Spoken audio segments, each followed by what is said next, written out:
Okay, just in interest of keeping on time, we're going to launch right in pretty quickly here. As was stated, we have Daphne Earp, Director of Business Development at Yext, Tyler Bell, Vice President of Factual, Adam Marcus, Director of Data at Loku, and Damian Rollison, Vice President of Product at UBL.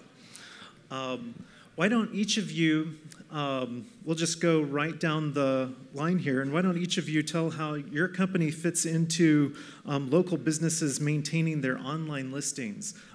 If I didn't mention, or if we were introduced pretty quickly, this is the session on the future of local information infrastructure, and I'm Chris Silver-Smith, President of Argent Media. So Damian, you go first, and how do you see your company, UBL, fitting into local businesses maintaining their online listings?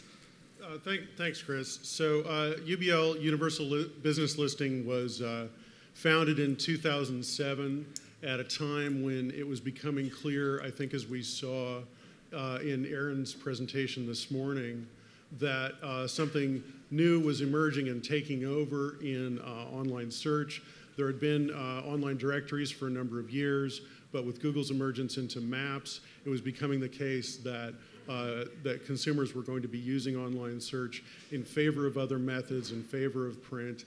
And that presented consumers with a lot more chances to find what they were looking for in the local community, and a lot of opportunity for businesses as well, but it also presented them with a quandary, and the quandary was, whereas I've been used to maintaining my presence rather in the community by managing a print advertisement and a white pages listing and perhaps worrying about that once a year, now I have online search, which is managed, although it's local data, it's managed on a national scale. There are dozens of opportunities to be listed. At that time in desktop search, there was a very open, competitive atmosphere, and it was not immediately apparent how businesses could effectively manage their listing content across all of those sites. So the foundational concept of the company, and one that still provides a foundation for us today, is that there are in fact some key data providers, we call them data aggregators, that have the scale to be able to build nationwide databases of business content, and who license their content to the Googles and Yahoos and Bings of the world. In fact, those directories did not begin online. They began with this compilation process and these licenses. And so we were able to become a trusted source of content into those nationwide data files and provide businesses with a path to listing management and correction where that did not exist before. We still provide that same service today, and we provide for businesses an opportunity to get listed through these powerful channels to hundreds of places online, in mobile search, and in the car and other places. Of course, there's been a lot of dynamic development in that space in the intervening years, and we've responded to that by adding services on top of our core offerings so that we're now listing your business directly in our relationships with publishers, building citations directly on those sites.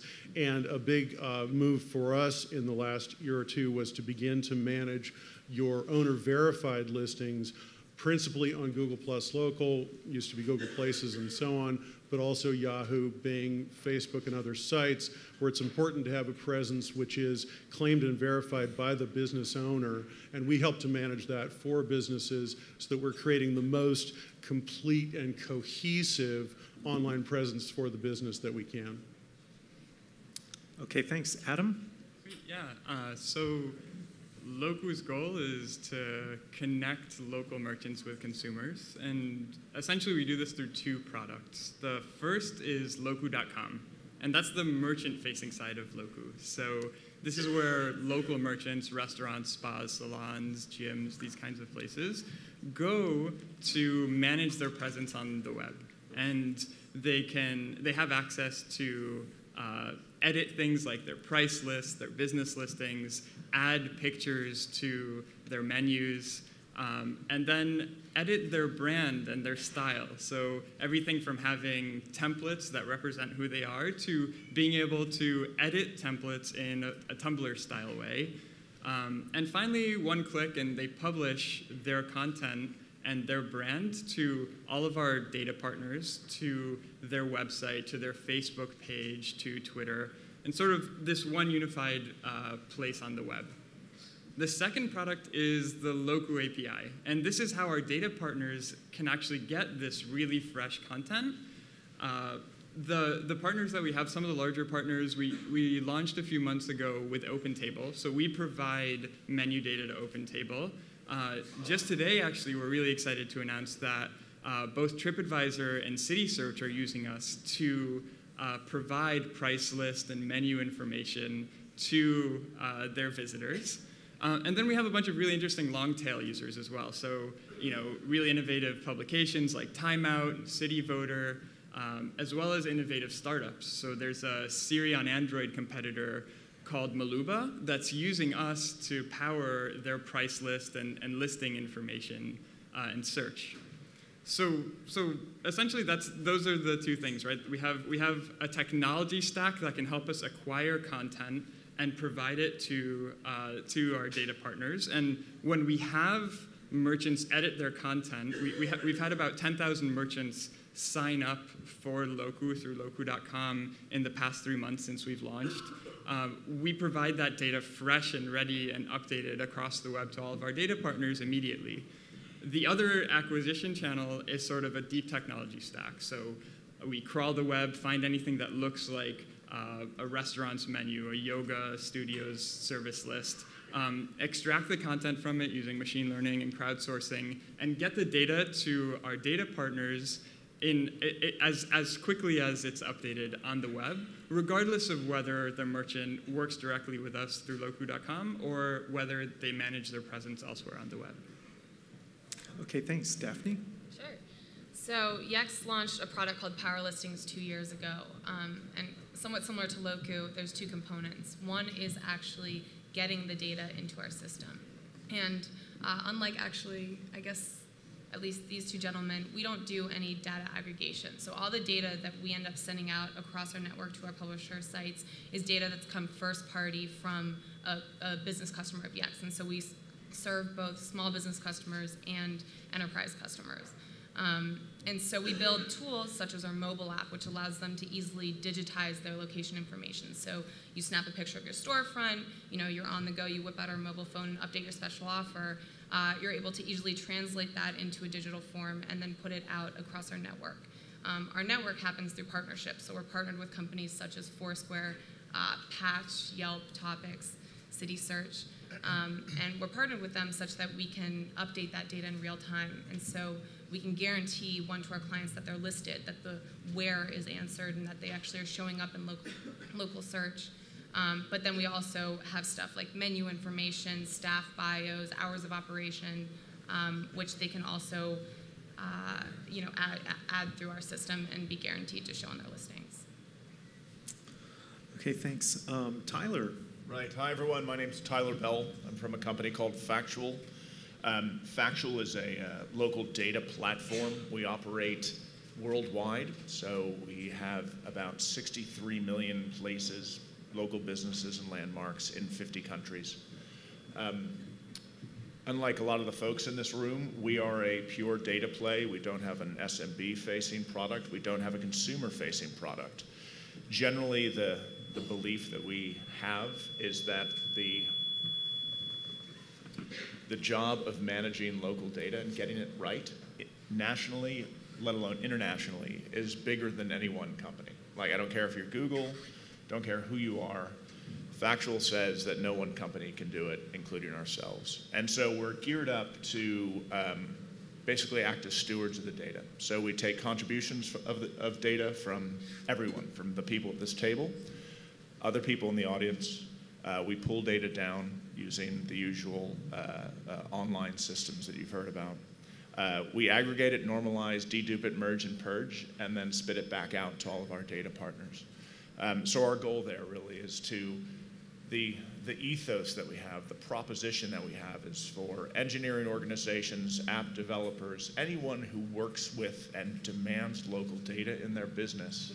If they have 10 engineers, usually they'll have to put 50% of that engineering talent on the data backend. And what we offer is we say, let Factual be your data backend. We'll take care of those components. Take those engineers and put them on the application layer where you can make a difference and where you can compete aggressively. So that's Factual, the local data platform. Okay, thanks. So there's all sorts of really unique problems and issues in the local space, especially for SMBs trying to get their information distributed out in as many places as possible and to keep that information correct. And publishers have unique issues too in trying to keep that data up to date and get rid of old stale data, purge themselves of businesses that are no longer viable and stuff.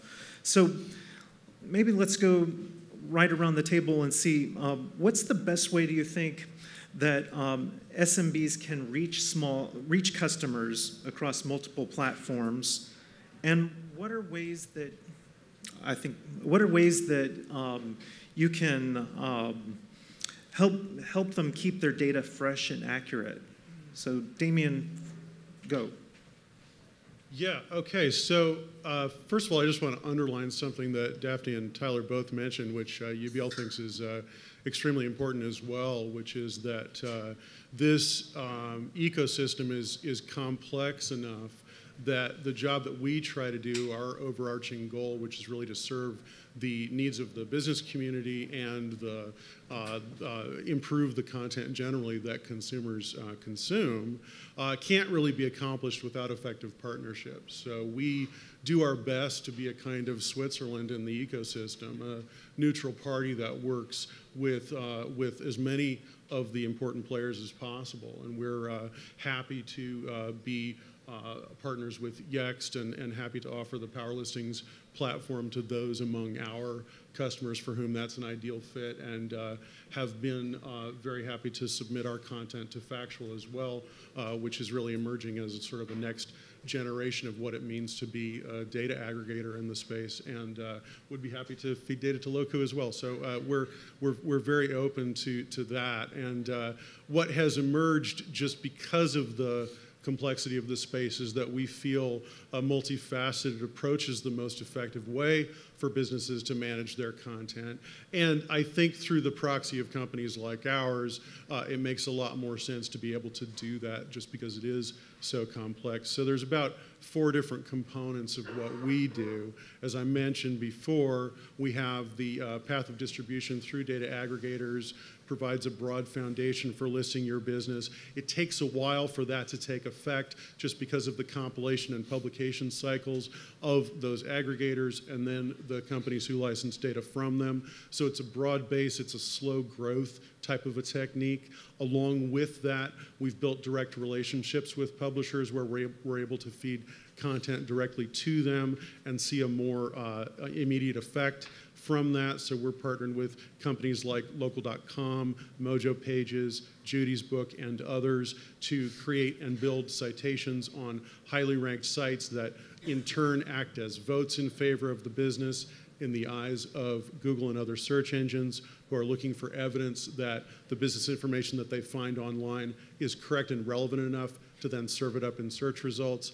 And then at the top layer of our distribution activities is the claiming and managing of listings on sites like Google Plus Local, which, as many of us are aware, has changed and mutated so much in the last year or two, and really on an ongoing basis since its launch as Google Maps, that it really does require the expertise of people who are paying very close attention to the ins and outs of how best to manage your listing content so that you don't find yourself in a state where your account is suspended because you did something wrong and so on. So we think that that's such a critical place to be, that that's kind of the top layer of our distribution And then in addition to that, we believe it's important to provide reporting that demonstrates the effectiveness of what we've been able to do, and also in the reputation space, gathers back content such as reviews and social mentions so that businesses can be aware of everything that's going on relevant to them online.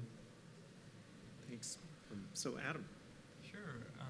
Yeah, so the question is about like how we can help SMBs navigate this local data ecosystem and kind of the very fractured world of managing your web presence. And I think it helps to think about the problems that a small local business has, right? Say you're a coffee shop, then the things that really matter to succeeding are whether you can get your beans delivered on time, whether you have tomorrow staffed, whether you can do payroll by the end of the month. And the things that really matter in terms of interacting with consumers are things that you're not necessarily an expert in, right? They don't have to do it making an awesome espresso. So thinking about, oh, I just updated my paper menu, I need to push that to my Facebook page, I need to go to Twitter, I need to update stuff on TripAdvisor, CitySearch, all these things is not core to making a cool espresso. And we want to help merchants with that. And so there's like three things that we think we can do to help these SMBs navigate the ecosystem. I think it comes down to kind of understanding the ecosystem a bit better, designing really deep technology to get all of the content that's available both online and offline, and then designing tools with empathy in mind for these local merchants who have a lot going on. So first, understanding the ecosystem. I guess I like to think of the ecosystem like a triangle, right? At the top of the triangle, you have a small set of merchants on the order of tens to hundreds of thousands that really get that they need tools to help them manage their web presence. And so, 10,000 of these merchants are at Loku, and with the click of a button, they manage both their design, their brand, and their content online. It's actually more interesting to start moving toward the base of the triangle. So this is on the order of a few million, 3 million or so merchants get that they need to have a web presence. They're not managing it with Loku, or maybe not with other folks on stage, but they know that they need to be online and they've made some effort to get there. And so helping them and helping the folks that know they need to be on the web but haven't even made the first jump is sort of the really exciting part. And you do that with the second two parts, so with the technology and the design. So on the technology side, at least at Loku, we're sort of what you get when you ask a bunch of MIT grads, hey, what should the menu of the future look like? What's the story with web local data distribution? And so you end up with this really deep technology stack. We crawl the web in an automated way, find at any time that a price list, a service list, a menu changes on the web, and we have machine learning tools, automated extraction tools, and hundreds of crowd workers that digitize and update the content in real time. And through that, we're pushing close to about we're pushing toward about 1 million price lists. And this is the kind of data, whether or not you're a merchant that's working with Loku or a merchant that's managing your presence in another way, this data makes it to our data partners like TripAdvisor, CitySearch, and OpenTable. The second part, aside from the technology stack, is your empathetic design skills. So when you go to Loku.com, you don't hear anything like crowdsourcing, machine learning, automated extraction, right? That's not something the merchant needs to care about. As a merchant, you go to Loku.com and you see that we get your problem. You see that as soon as you sign up, we've automatically populated your price list and your service list because we already have it. And then you see the terms that matter most to you. You want to edit your presence. You want to manage your design and your brand. So how do you pick between all the templates that we've given you? Or how do you use a Tumblr-style interface to edit your template and manage your presence online? And then finally, how do you click a button and go to all of our partners and your web page and your paper menu and update them all at the same time? And so I think it's the way to help the local merchants navigate this space is essentially understanding the ecosystem, using a serious amount of technology to get the broad spectrum of merchants, and then using design skills, very empathetic design skills, when merchants actually come to you seeking help. Okay, thanks. Yeah, that pretty well expresses the complexity that's involved. Just that's kind of everybody's pain point that's on this panel, trying to take the complexity and simplify it enough for the SMBs to be able to use effectively. So Daphne, what's your take on the best way for SMBs to reach consumers across multiple platforms and sites? Yeah, I mean, I think that there are a lot of products out there, obviously, that are trying to help SMBs, with their online presence. And I think there's a couple different options they have, which all tackle different pain points.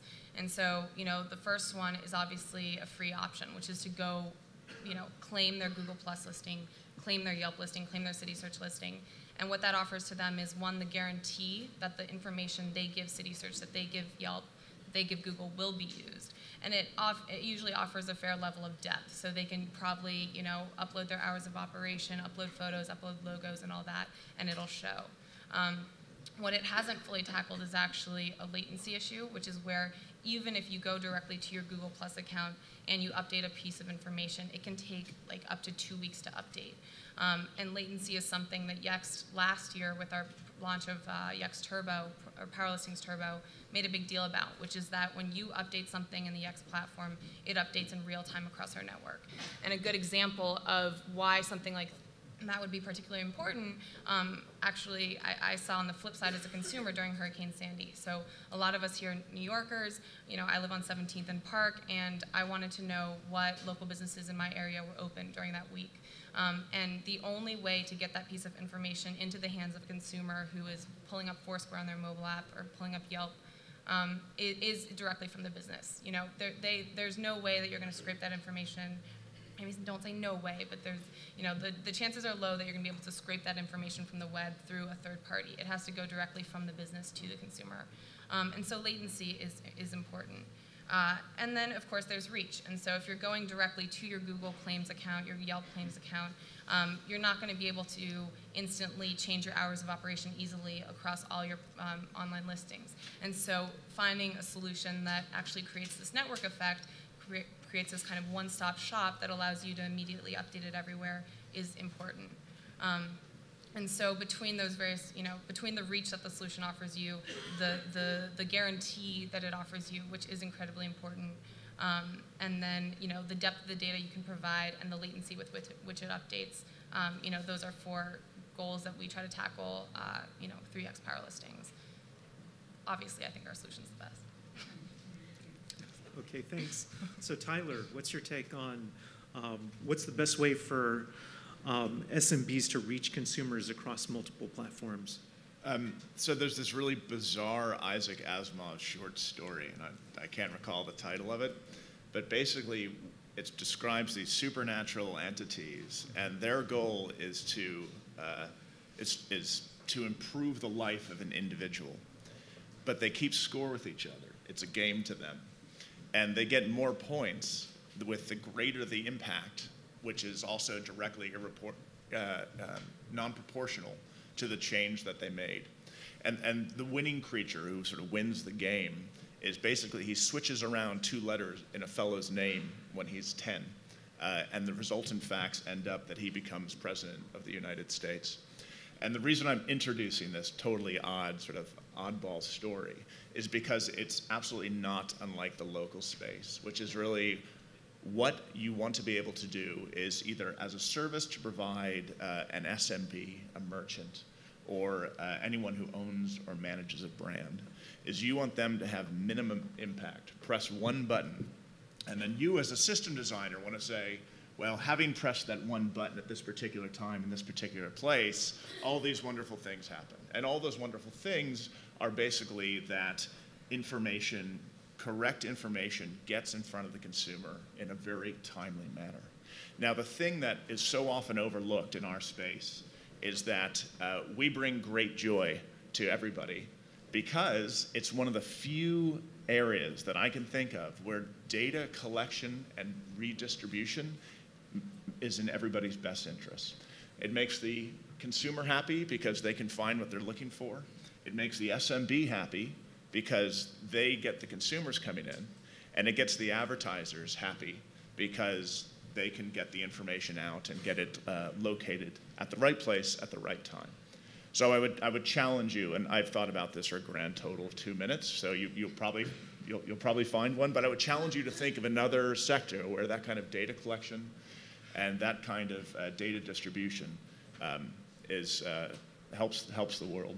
So this is the long way of answering your question, Chris, which is there's this idea of data friction right now. And so changes can happen. Merchants won't keep an eye on their listings data. Phone numbers will change. Stores will grow. A brand managing thousands, tens of thousands of stores. By the time the data gets updated and it gets in front of the consumer, when it gets indexed, that can take an extremely long time. And in that time, bad data exists, and then bad data is always perpetuated. And that's something that we face in the computer world now that we never have previously, is the perpetuation of terrible and horrible data. So if everybody asks, like, oh, why is the local data so horrible? And one of the answers is because it's always been horrible. And the systems aren't good at picking up the crud and getting rid of it. But more importantly, I would argue that every one of us in this room has gotten rid, we've deleted an entry, we've changed the hours of operation, we've fixed a phone number. But then you have to go off and do that on countless sites across the web. And just like sort of pruning bamboo, if you leave one bad data record out there, it's prone and guaranteed to reproduce like a virus. So the short answer, I guess, is that you want to eliminate that data friction. You want to ensure that your data is good, sound, and well distributed, and then maintained. And really you do that by working with my colleagues here at this table. Okay, so let's segue into talking about the future a little, like, cast your mind forward. What are some of the trends that you see in this local data ecosystem? And let's start at Tyler's end and come back. I'm quite exhausted from my previous... Yeah, but you segued into it with your science fiction story. So we're going to start with you and come back. Can I give it to Daphne? Okay. All right. Well, a lot of people talk about how my coworker was just telling me some stat about how ComScore was saying with local search. There was some inflection point recently where more local searches were kind of categorical and about local discovery than they were, say, about looking up a specific business's address. And so, we hear a lot of talk about how local search is more and more going into local discovery. And when I think about, 10 years down the line, and even how I already act with a site maybe like kayak.com, that's going to go into, I don't know exactly what the word is now, but an answer rather than a choice, right? We're going to rely on somebody like Google to give us the best option, and matching all the data that they have about me as a consumer, knowing where I am, that I'm a female, that I'm this age, that these are the places I've historically checked into or what have you, and matching all that consumer data to a lot of location data, which can give me then the optimal answer to my query. And so as part of that, obviously, location data becomes increasingly important. If somebody's going to recommend a pizzeria to me, I'm actually vegetarian. So if somebody's going to recommend a restaurant to me, knowing that I'm a vegetarian and taking the menu items, that restaurant offers into account when it recommends what I, Daphne Earp, would like to go to. And so the more location data that we can provide to the publishers who are actually turning that into a local discovery or local answer experience, sorry, it's a terrible name for it, the more data that we can get from the business owner to the publishers who then provide the answer to the consumer, the better for us all. So it sounds like you say the future is kind of in smashing up personalization data with local data. Yes, and coming to some optimal. So Adam, do you have any predictions or trends that you've seen? And Tyler, do you want to go and then I'll go? Still thinking. We're all so polite up here, aren't we? Yeah, no, really. Oh. Sure. Okay. So two absolutely critical things. The first is self-evident, which is that you're beginning to see different layers within the local game. I'm convinced that no one company can manage a consumer-facing product and also manage a business-facing product and do all the data engineering. And oh, by the way, also work with brands and basically sort of managing their data. Those are four hugely different things, and they take different size sales teams, they take different technology stacks, and they take totally different knowledge bases. So a lot of companies started out that way to do and to become all things in local, but the ones that I see succeeding are the ones that really limit themselves to doing the best possible job in one, maybe two areas there. And so I think we're going to see that increased specialization. So it's all very Darwinian, obviously. Now the next thing is following on from what Daphne said earlier, which is 2013 is really going to be the year of mobile personalization. So this is how it affects the people in the room, though, is that everything that advertising has done, and I was talking to Argent about this earlier, so everything that advertising has done previously is all about audience aggregation. So it's saying that, you know, we have all these metrics, and then boom, we now have a soccer mom segment, and we're going to advertise the following things to all the soccer moms or all the various demographic profiles that most of us in this room are familiar with. And so the industry has always pushed that. That's been the background, and everything is now getting pushed into this, and has been, into audience segmentation. But if you look at the exciting aspects about mobile, is that it's all about personalization. No longer is an individual a member of an audience segment. You are now an individual with your own profile, your own preferences, your own desires, and these desires, preferences, everything about you is recorded in some kind of structured format, either implicitly, you've created a profile, or implicitly, you might be checking in at Foursquare and that creates a profile for you. So we're at a point where these profiles exist, the technology exists to match contextually relevant content with our profiles to deliver us as consumers the most exciting, most relevant, and most timely data possible. But the big caveat there is that the advertising industry still thinks and works with this data as audience segmentations. So we're going to see a big tension this year between the idea of personalization in local and then increased audience segmentation on the advertising side. Okay, so Adam, your predictions. Sure. Yay, predict the future. Yeah, I think from a technology perspective, Tyler's spot on. You can't take mine. Oh no. I think it's really good that, you know, in terms of technology, it's going to be, as Daphne said, about personalization and about getting this data from location and mobile-based sources. I don't want to make that grand a statement, so I'll just talk about us for now. In 2012, what Loku was able to show is that you can combine really deep technology stack with a really empathetic design toward merchants and get both a wide span of data from folks that are participating with Loku and aren't participating with Loku to provide it to our data customers. And I want to actually take a step back and say that in 2013, if 2012 was all about technology and this great expanse of getting data from the web, I think at least for us, 2013 is going to be the year of going offline. So it's really nice that we can get access to, you know, on the order of a few million merchants who get that the web is important, but it's really tantalizing to think of somewhere between 10 million and 25 million merchants who know they need to be on the web. This is how they're going to access customers in the future, and they just don't have the time or the expertise for it.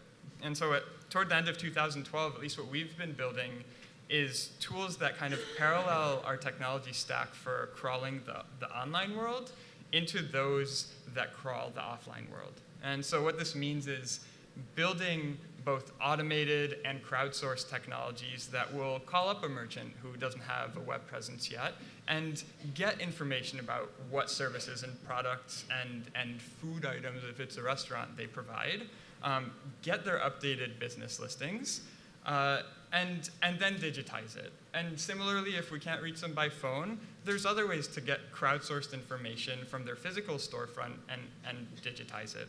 And so those kinds of techniques that get us into the offline world and help provide local merchants with a face online with our data partners is going to be the kind of tool that we have to give people who weren't online a chance to have a face online. And beyond that, we hope that they see that Loku is helping provide their data to a lot of our partners and come to us and actually manage their presence using our handcrafted tools for them in one place in a unified way. But ultimately, I think it's about embracing this kind of serendipity and diversity of the ecosystem, finding people online and offline, helping them out to whatever degree you can, and hopefully Loku can help a little bit with helping connect these local merchants with consumers. Okay, so you're kind of predicting a variety of means of gaining all of this offline data and then converting it to online. So is your company looking into drone planes for their... We have not yet explored anything that the spy world does, but, okay. And my other prediction for 2013 is that we won't. I think what we'll look to do is provide scalable technology-based solutions to get the data through different sources, but you probably won't hear anything buzzing outside your window. Okay, good.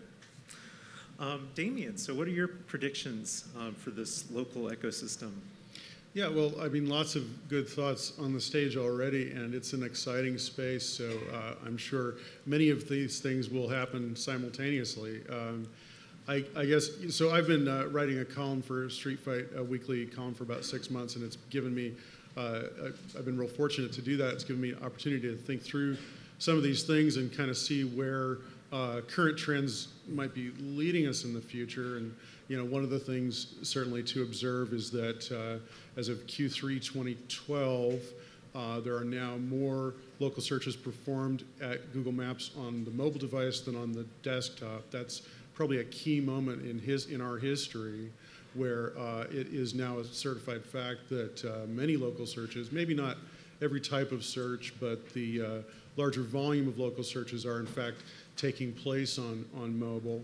I think what one of the big things that means for the ecosystem is that there's a consolidation around certain incumbent players. So there's the concept of a kind of device default search. And I think in September when Apple Maps was launched, what it really did by providing what to many consumers was a subpar search experience was it made us wake up and take notice of the fact that we had come to rely on a device default for local search, and suddenly we couldn't do that anymore. But now we have Google Maps again for iPhone, and we also have aggressive development on the part of Apple to remain one of those incumbents. So I think those two, with the addition of Nokia, are really the companies that are going to retain the role of providing core search functionality that we really rely on to be the gold standard.